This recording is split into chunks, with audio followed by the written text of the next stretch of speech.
Your grandmother's bread went bad in 3 days. The bread in your pantry right now has been sitting there for 3 weeks and it still looks fine. That is not an accident, and it is not magic. It is chemistry. By the end of this video, you will know exactly which molecules are responsible, exactly how they work inside your body, and exactly why several countries where your food company sells products have already restricted them, while your label carries no warning at all. The ingredient category I am talking about is synthetic preservatives. Not salt, not vinegar, not the preservation methods your great-grandmother used. These are the specific synthetic compounds that appeared in the American food supply starting in the 1940s and the 1950s. And today they are in your crackers, your chips, your cereal, your fast food packaging, and your cooking oils. The three that appear most in the peer-reviewed research and in the regulatory gap between your country and others are BHA, BHT, and TBHQ. You will find them on your label by those exact abbreviations, and almost nobody reading them knows what they are. BHA stands for butylated hydroxyanisole. BHT stands for butylated hydroxytoluene. TBHQ stands for tertiary butyl hydroquinone. All three are petroleum-derived antioxidants manufactured in industrial chemical facilities, the same class of plants that produce plastics, rubber, and industrial lubricants. Their function in your food is to prevent the fats and oils in your products from oxidizing, because oxidized fat goes rancid, and rancid food does not sell. A product without these compounds might stay fresh for 2 weeks on your shelf. The same product with them can sit in your pantry for 2 years. That shelf life extension is worth billions of dollars to the food industry annually. And it is worth understanding what that extension costs you. Here is where your label becomes a geopolitical document. The same BHA, BHT, and TBHQ in your snack aisle are subject to significantly different regulatory treatment, depending on which country you are shopping in.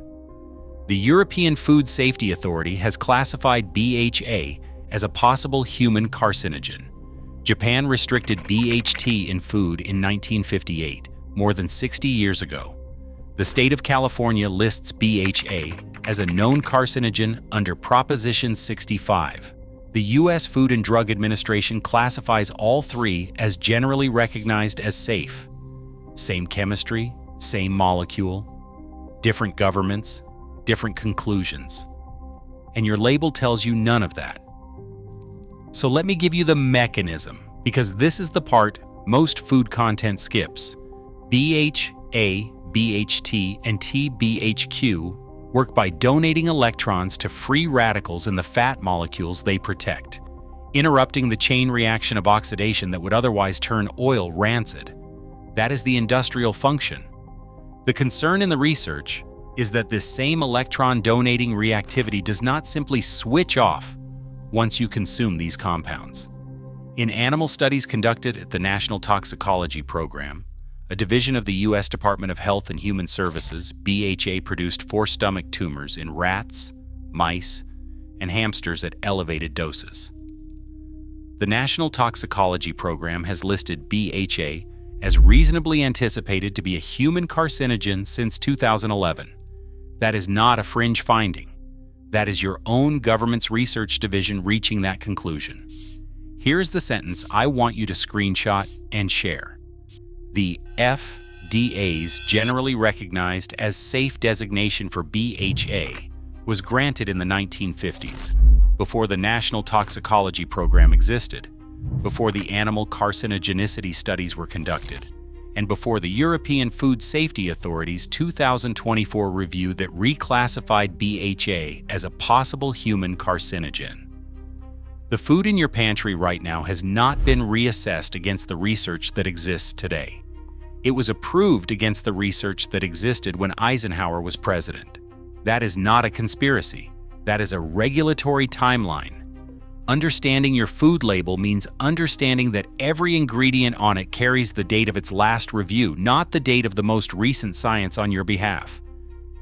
TBHQ is the one your label hides most successfully, and I want to make sure you know where it lives in your diet.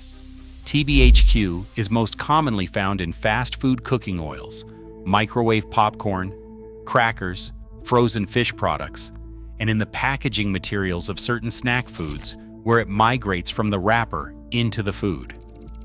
The European Union caps TBHQ at lower levels than the FDA allows. A 2020 report from the Environmental Working Group flagged TBHQ as a concern for immune system disruption in published peer-reviewed literature. Your fast food meal, your microwave popcorn, and your crackers may all contain it simultaneously. Your daily combined load across those products has never been evaluated by any regulatory body. Let me give you the product categories where your exposure is highest, because knowing the mechanism without knowing where to look is useless. BHA and BHT appear most commonly in your breakfast cereals, your potato chips and crackers, your chewing gum, your instant mashed potatoes, and your dry soup mixes. They also appear in your cosmetics and your pet food. TBHQ appears most commonly in your fast food, your microwave meals, your packaged biscuits, and your vegetable oils.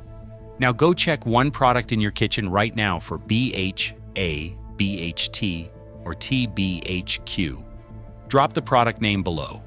I want to build a live list from your kitchens. Here is the framework that changes your shopping behavior, because this video is about giving you a tool, not anxiety. Your goal at the label is not to eliminate every preservative.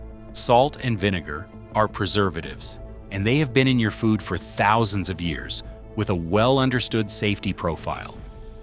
Your goal is to identify the synthetic petroleum-derived compounds and note how frequently you are consuming them. The cleanest preservative alternatives in this category are tocopherols, specifically mixed natural tocopherols derived from vegetable oils, which function as antioxidants through a similar mechanism without the carcinogenicity flags in the animal literature. If your label says tocopherols and nothing else in the antioxidant slot, that is a different product than one listing BHA and BHT. Second comment question. Did you know the National Toxicology Program listed BHA as reasonably anticipated to be a human carcinogen? Yes or no?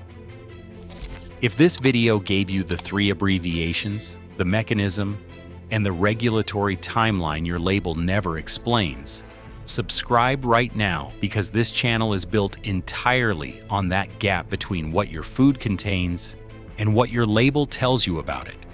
Hit the bell, because the algorithm will not reliably surface new videos from channels you follow, and the bell is the only guarantee you see the next one. Share this with someone who eats a lot of packaged food and has never looked at the preservative section of the ingredient list, not to alarm them, but because they deserve to know what BHA has been classified as by their own government's research division since 2011. And your third comment, which of these 3, BHA, BHT, or TBHQ, do you think deserves the most urgent reevaluation? Drop your answer, and I will read every one. I'll see you in the next one.